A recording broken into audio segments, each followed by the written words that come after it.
Hi, and welcome back to the 3026 Breakdown.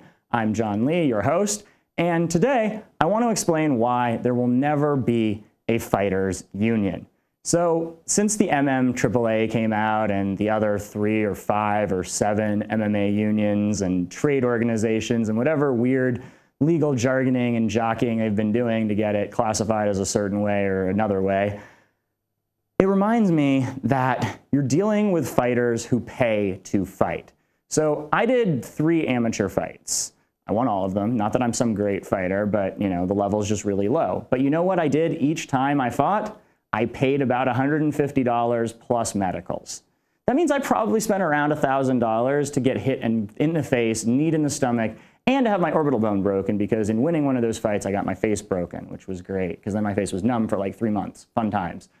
And that's one of the problems with why there will never be a union. It's basic supply and demand. There are more people who want to fight than there are spots on major headlining cards. Not even headlining. There's just only so many fights in the UFC. There's only so many Bellator cards. And once you go below the UFC and Bellator, the chances of you making a living in those organizations are just really, really low. We saw it recently with the World Series of Fighting breakup. They were paying guys a decent wage, and everyone was like, wow, the World Series of Fighting might actually be doing well for the fighters, but they ended up folding because you can't afford, as an organization, to pay fighters more when they are in a lower level organization. The gates aren't as big. There just isn't as much money.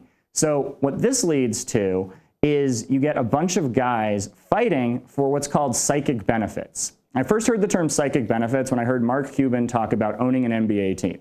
And he basically said, and I'm paraphrasing, that owning an NBA team is not the real business for any of the NBA team owners. It's kind of a cool club where they get what he calls psychic benefits. You get to hang out with players. You get more attention from women. You get product placement for your other businesses. You get affiliate deals and partnerships that you might not otherwise be able to get. You get to entertain, and you get to use this as a chip to bring value to your other businesses. There are very few NBA teams, NFL teams, where that is the only business those people have. There's the Los Angeles Lakers.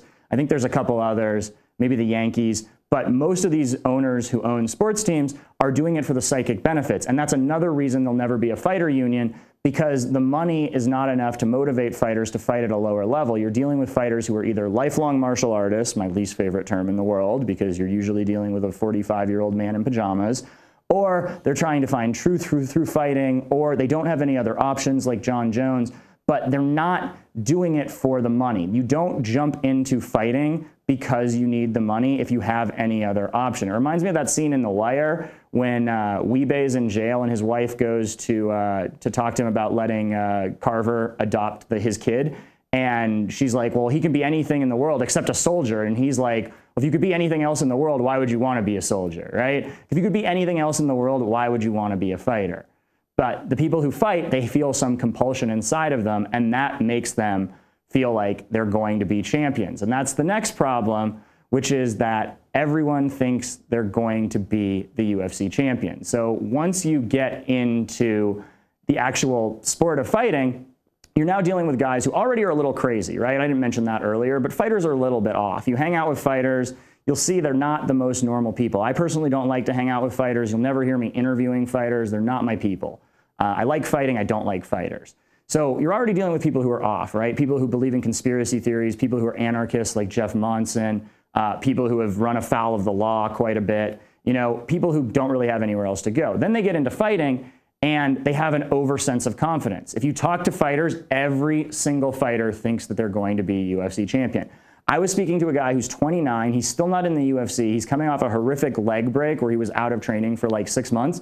He still thinks he's going to be the UFC champion. If you're not in the UFC by like 25, you're probably not going to be the UFC champion. But these dudes continue to think they're only one fight away. They just need the opportunity. If it wasn't for politics, if it wasn't for this injury, if it wasn't for this camp or this training change or their breakup with their boyfriend or girlfriend, there's always a reason why the fighter isn't the UFC champ. And it never comes down to the fighter fundamentally saying, I'm just not good enough to be the champ. So Because of that, you're going to have a hard time convincing any of those dudes to trade the money later on, because that's what the UFC does. The UFC uses what's called a honey trap, right? A honey trap is basically where you put the honey on the bars of a bear trap and the bear climbs in to get the honey and then traps himself. But it's used as a business term for a situation where you're incentivized to do something that is not within your own benefit. The only incentivization in the UFC is win a title. You win a title, then you have a little bit of control over your career. Then you can get the money fights. That's why all the fighters from Bisping to Woodley, once they get the belt, they start demanding different stuff. But how many of you are actually going to get the belt? There's 450-something fighters in the UFC and like, what, 10 belts, 12 belts? So that means you have like a 1 in 40 chance of actually getting the belt. And that's if you even get to the UFC. What are your chances of actually getting to the UFC? Not that great. So because of this, you end up with a bunch of people who already are crazy, already have been paying to fight, and now there's psychic benefits to fighting, right? You get more women, people want to hang out with you, rich dudes want to be your friend, you know, people respect you because you're an MMA fighter. You get to tell girls in bars and dudes who fuck with you like, hey bro, I'm an MMA fighter. So there's psychic benefits, and they think they're going to be champion.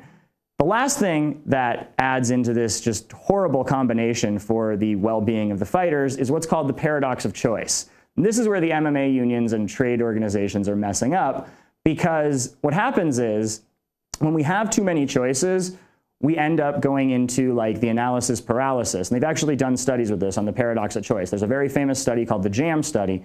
And what they found was when they had free samples in a grocery store and there were 24 different options of jams, people didn't really buy that much because they tasted one jam and they weren't sure if it was the better jam or if, you know, that one would be better. And so they ended up not buying because they didn't want to taste every single one, which is rude, you know, social conventions. And they didn't want to miss out on a better jam. When they reduced it to 6, they saw that buying went up 33%. That means 1 out of every 3 people bought once they ended up reducing the number from 24 to 6. So the last problem here is there's too many organizations. So let's say I'm a fighter who understands that paying to fight is not smart, who understands that this is a job, I've got to treat it like a job, I've got to look for my exit plan, I've got to make as much money in my limited window as I can, right? They're not crazy. They're not worried about the psychic benefits. They're not just fighting to party. They're not just fighting to not have a real job and so they can smoke weed and train and play video games a few hours a day. And they realistically understand that while they might be champion, they can't bank on that for their financial future. Now they want to join a trade organization, and you're seeing this with fighters like Dustin Poirier, McGregor saying, you know, there's something that should be done, but I don't know what it is, and it's not any of the options here. Now you add in the paradox of choice where the fighters don't know what the right organization is. They don't know what the difference is between a union, a trade organization, a syndicate, all these different like legal entities, and they don't have time or money to hire a lawyer or figure this out themselves. So now they're just confused and everyone just decides to say, yeah, it's a good idea, I'll look at my options, and nothing ever actually changes. And this is the climate that the UFC knows they're in, and this is the climate that they know they control. They don't even have to fight the labor.